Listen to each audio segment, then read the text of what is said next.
इस कहानी को सुनने के बाद अगर किसी की आंखों में आंसू न आए तो वह इंसान शायद पत्थर दिल होगा। एक प्राथमिक स्कूल में अंजलि नाम की एक टीचर थी। वह कक्षा 5 की क्लास टीचर थी। उसकी एक आदत थी कि वह कक्षा में आते ही हमेशा लव यू ऑल बोला करती थी, मगर वह जानती थी कि वह सच नहीं बोल रही है। वह कक्षा के सभी बच्चों से एक जैसा प्यार नहीं करती थी। कक्षा में एक ऐसा बच्चा था जो उनको फटी आंख भी नहीं भाता था। उसका नाम था राजू। राजू मैली कुचली स्थिति में स्कूल आया जाया करता था। उसके बाल खराब होते, जूतों के बंद खुले, शर्ट के कॉलर पर मैल के निशान। पढ़ाई के दौरान भी उसका ध्यान कहीं और ही होता था। मैडम के डांटने पर वह चौंक कर उन्हें देखता, मगर उसकी खाली खाली नजरों से साफ पता लगता रहता कि राजू शारीरिक रूप से कक्षा में उपस्थित होने के बावजूद भी मानसिक रूप से गायब है। धीरे धीरे मैडम को राजू से नफरत सी होने लगी। क्लास में घुसते ही राजू मैडम की आलोचना का निशाना बनने लगता। सब बुराई के उदाहरण राजू के नाम पर किए जाते। बच्चे उस पर खिलखिलाकर हंसते और मैडम उसको अपमानित करके संतोष प्राप्त करती। राजू ने हालांकि किसी बात का कभी कोई जवाब नहीं दिया था। मैडम को वह एक बेजान पत्थर की तरह लगता, जिसके अंदर आत्मा नाम की कोई चीज नहीं थी।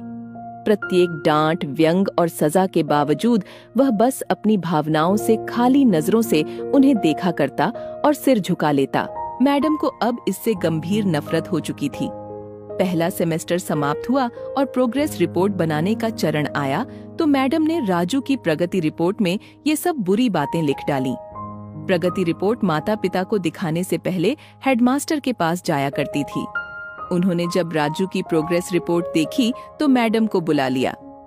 मैडम, प्रगति रिपोर्ट में कुछ तो राजू की प्रगति भी लिखनी चाहिए। आपने तो जो कुछ लिखा है इससे राजू के पिता बिल्कुल निराश हो जाएंगे। मैडम ने कहा, मैं माफी मांगती हूँ, लेकिन राजू एक बिल्कुल अशिष्ट और निकम्मा बच्चा है। मुझे नहीं लगता कि मैं उसकी प्रगति के बारे में कुछ लिख सकती हूँ। मैडम घृणित लहजे में बोलकर वहां से उठकर चली गई और फिर स्कूल की छुट्टी हो गई। अगले दिन हेडमास्टर ने एक विचार किया और उन्होंने चपरासी के हाथ मैडम की डेस्क पर राजू की पिछले वर्षों की प्रगति रिपोर्ट रखवा दी। अगले दिन मैडम ने कक्षा में प्रवेश किया तो रिपोर्ट पर नजर पड़ी। पलट कर देखा तो पता लगा कि यह राजू की प्रगति रिपोर्ट है। मैडम ने सोचा कि पिछली कक्षाओं में भी राजू ने निश्चय ही यही गुल खिलाए होंगे और फिर उन्होंने कक्षा 3 की रिपोर्ट खोली। रिपोर्ट पढ़कर उनके आश्चर्य की कोई सीमा नहीं रही जब उन्होंने देखा कि रिपोर्ट उसकी तारीफों से भरी पड़ी है। उसमें लिखा था, राजू जैसा बुद्धिमान बच्चा मैंने आज तक नहीं देखा। बेहद संवेदनशील बच्चा है और अपने मित्रों और शिक्षक से बेहद लगाव रखता है। अंतिम सेमेस्टर में भी राजू ने प्रथम स्थान प्राप्त किया है। इसके बाद मैडम ने कक्षा 4 की रिपोर्ट खोली जिसमें लिखा था, राजू अपनी माँ की बीमारी से बहुत तनाव में है, उसका ध्यान पढ़ाई से हट रहा है। राजू की माँ को अंतिम चरण का कैंसर हुआ है। घर पर उसका कोई और ध्यान रखने वाला नहीं है, जिसका गहरा प्रभाव उसकी पढ़ाई पर पड़ा है। नीचे हेडमास्टर ने लिखा कि राजू की माँ मर चुकी है और इसके साथ ही राजू के जीवन की चमक और रौनक भी उसे बचाना होगा। इससे पहले कि बहुत देर हो जाए, यह पढ़कर मैडम के दिमाग पर भयानक बोझ हावी हो गया। कांपते हाथों से उन्होंने प्रगति रिपोर्ट बंद की। मैडम की आंखों से आंसू एक के बाद एक गिरने लगे। मैडम ने साड़ी से अपने आंसू पोंछे। अगले दिन जब मैडम कक्षा में दाखिल हुई तो उन्होंने अपनी आदत के अनुसार अपना पारंपरिक वाक्यांश आई लव यू दोहराया, मगर वह जानती थी कि वह आज भी झूठ बोल रही है, क्योंकि इसी क्लास में बैठे एक उलझे बालों वाले बच्चे राजू के लिए जो प्यार वह आज अपने दिल में महसूस कर रही थी, वह कक्षा में बैठे और किसी भी बच्चे से अधिक था।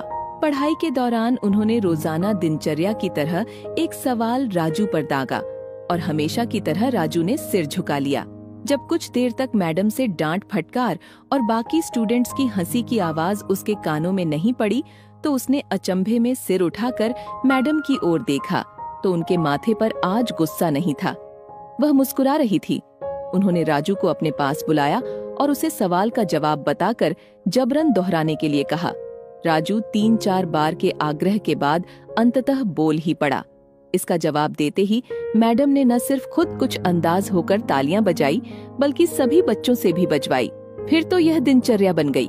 मैडम हर सवाल का जवाब अपने आप बताती और फिर उसकी खूब सराहना और तारीफ करती। प्रत्येक अच्छा उदाहरण राजू के कारण दिया जाने लगा। धीरे धीरे पुराना राजू सन्नाटे की कब्र फाड़कर बाहर आ गया। अब मैडम को सवाल के साथ जवाब बताने की जरूरत नहीं पड़ती। वह रोज सही उत्तर देकर सभी को प्रभावित करता और नए नए सवाल पूछकर सबको हैरान भी करता।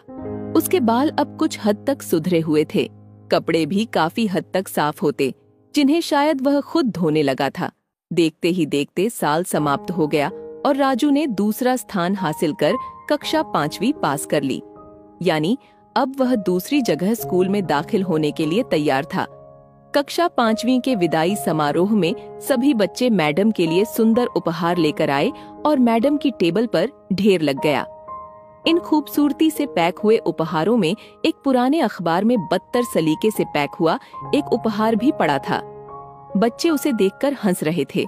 किसी को जानने में देर नहीं लगी कि यह उपहार राजू लाया होगा। मैडम ने उपहार के इस छोटे से पहाड़ में से लपक कर राजू वाले उपहार को निकाला। खोलकर देखा तो उसके अंदर एक महिलाओं द्वारा इस्तेमाल करने वाली इत्र की आधी इस्तेमाल की हुई शीशी और हाथ में पहनने वाला एक बड़ा सा कंगन था, जिसके ज्यादातर मोती झड़ चुकी थी।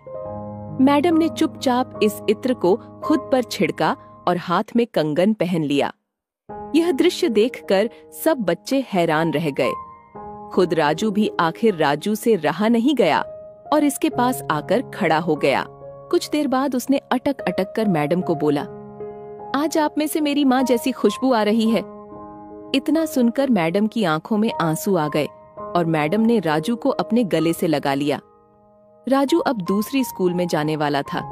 राजू ने दूसरी जगह स्कूल में दाखिला ले लिया था। समय बीतने लगा।